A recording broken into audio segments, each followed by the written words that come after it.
तो फाइनली आप सभी आंगनबाड़ी वर्कर्स का, सेविकाओं, सहायिकाओं का, आईसीडीएस जुड़े कर्मचारियों का इस नए यूट्यूब चैनल पर एक नई और इन्फॉर्मेटिव जानकारी के साथ मैं फिर से स्वागत करता हूं। उम्मीद करता हूं कि इस चैनल को भी आपने सब्सक्राइब जरूर कर लिया होगा। इस वीडियो में आप सभी को आज के लिए बिहार के आंगनबाड़ी सेविका, सहायिका, मानदेय पोषण, पोषण ट्रैकर, ऑनलाइन ऑफलाइन काम, किसी प्रकार का आईसीडीएस का लेटर, किसी प्रकार की बैठक, कैबिनेट की मीटिंग, पोषण ट्रैकर ऐप का कोई अपडेट या फिर ड्रेस के संबंध में कोई जानकारी, इसके बारे में आपको इस वीडियो में जानकारी देखने को मिलेगी। आपको मालूम है कि पिछले दिनों जो है वो नियम बदल करके जीविका को ये चीजें सौंपी गई थी कि अब उनके द्वारा ड्रेस सिला करके साल भर में 2 ड्रेस का सेट जो है बच्चों के लिए उपलब्ध केंद्र पर कराया जाएगा। इसके संबंध में लोगों की जन जागरूकता के लिए जो है जिले में खबर प्रकाशित हो चुकी है और क्लियर शब्दों में नया नियम लिखा गया है कि जो पैसा पहले अभिभावक के खाते में ड्रेस के लिए भेजा जाता था, सरकार को यह मालूम है कि अभिभावक उसका ड्रेस नहीं सिलवाते थे, उसको अन्य चीजों में खर्च कर देते थे। अब इसके लिए जीविका के माध्यम से ही ड्रेस सिलाकर दिया जाएगा ताकि बच्चे एक ड्रेस कोड में उपस्थित हो। चलिए इसके संबंध में बांका जिले की खबर है, आगे हम आपको दिखा दें।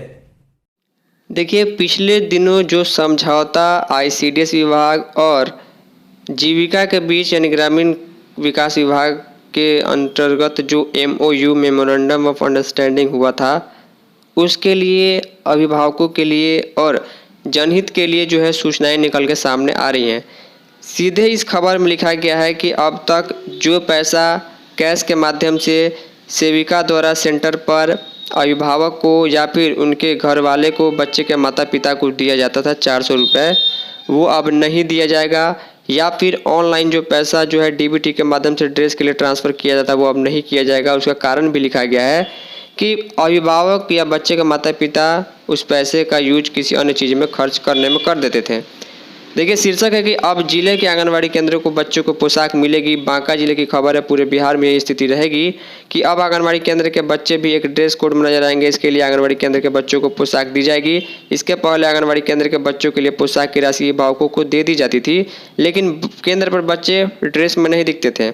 जांच में पाया गया कि अभिभावक बच्चों के पोशाक के लिए दी गई राशि का उपयोग अन्य कार्यों में खर्च कर देते हैं। इसको लेकर ड्रेस देने की योजना में बदलाव करते हुए बच्चों को ड्रेस ही उपलब्ध कराए जाएंगे। 3 से 6 वर्ष के बच्चों को जीविका दीदी के माध्यम से सिला करके यानी कि सीधे उनको उनके फिटिंग के हिसाब से जो है ड्रेस उपलब्ध कराई जाएगी। बांका जिले में 2341 आंगनबाड़ी केंद्र के बच्चों को इसका लाभ मिलेगा।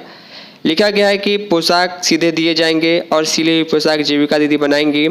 लिखा गया, पहले पोशाक के लिए बच्चे के पेरेंट्स के अकाउंट में जो है राशि भेजी जाती है। समाज कल्याण विभाग ने आंगनबाड़ी केंद्र में बच्चों को सरकार की संस्था जीविका के माध्यम से ड्रेस का वितरण कराया जाएगा।